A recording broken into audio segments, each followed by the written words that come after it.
کہ یہاں سے اس کی آرمی نے کشمیر کو فتح کرنا تھا، ٹرائبل ایریا کے خلاف جنگیں لڑنی تھی، ایک ازبکستان سے جو حملے کا خطرہ تھا اس کو وارڈ آف کرنا تھا. تو یہ سارے فوجی معاملات کو دیکھنے کے لیے، اور پھر سب سے بڑی سر درد اس کے لیے حکیم مرزا تھا، اس کا ستیلا بھائی، اس نے لاہور پہ بہت سے انروڈ کیے، بہت دفعہ حملے کیے. تو یہ سارے معاملات کو دیکھنے کے لیے Akbar shifted his court from Agra to Lahore, اور یہ اس قلعے کو اس نے پرانے قلعے کے روئنس کے اوپر دوبارہ عصر نو بنایا.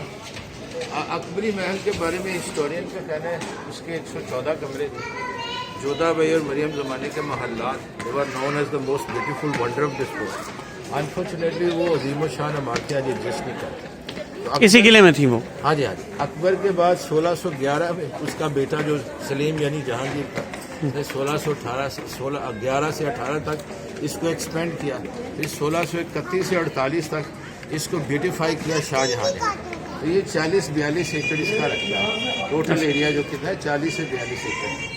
اور یہ دریائے راوی کے لیفٹ بینک کے اوپر 60 فیٹ کی ایلیویشن پہ یہ قلعہ بنا. جب یہ قلعہ بنا تو اس کی شمالی فصیل کے نیچے دریا بہتا تھا. اور پرتگیز نے ہمیں یہ بات بڑی انٹرسٹنگ بتائی کہ جب ہم گوا سے آئے اکبر کی دعوت پہ لاہور، تو ہمیں یہ دیکھ کے حیرانگی ہوئی کہ راوی دریا اس زمانے میں قلعے کے دونوں جانب بہتا تھا.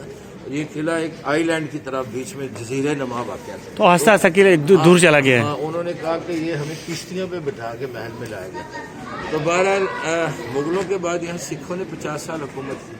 پھر سکھوں کے بعد 1849 to 1927 یہ برٹش آرمی کی آکوپیشن میں قبضے میں رہا قلعہ. یہ تین پیریڈ ہے اس قلعے میں. Akbar Mughal followed by 6 and then the British. یار آپ پلیز شوٹ نہ کریں. Thank you may go. آپ کیوں کر رہے ہیں شوٹ پہ؟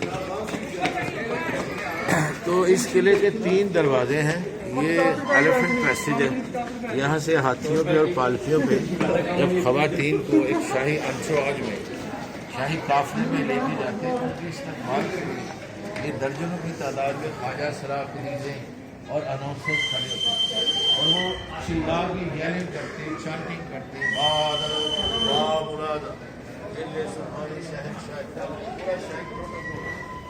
اناؤنسمنٹ ہوتی ہے. You would imagine these people were shouting.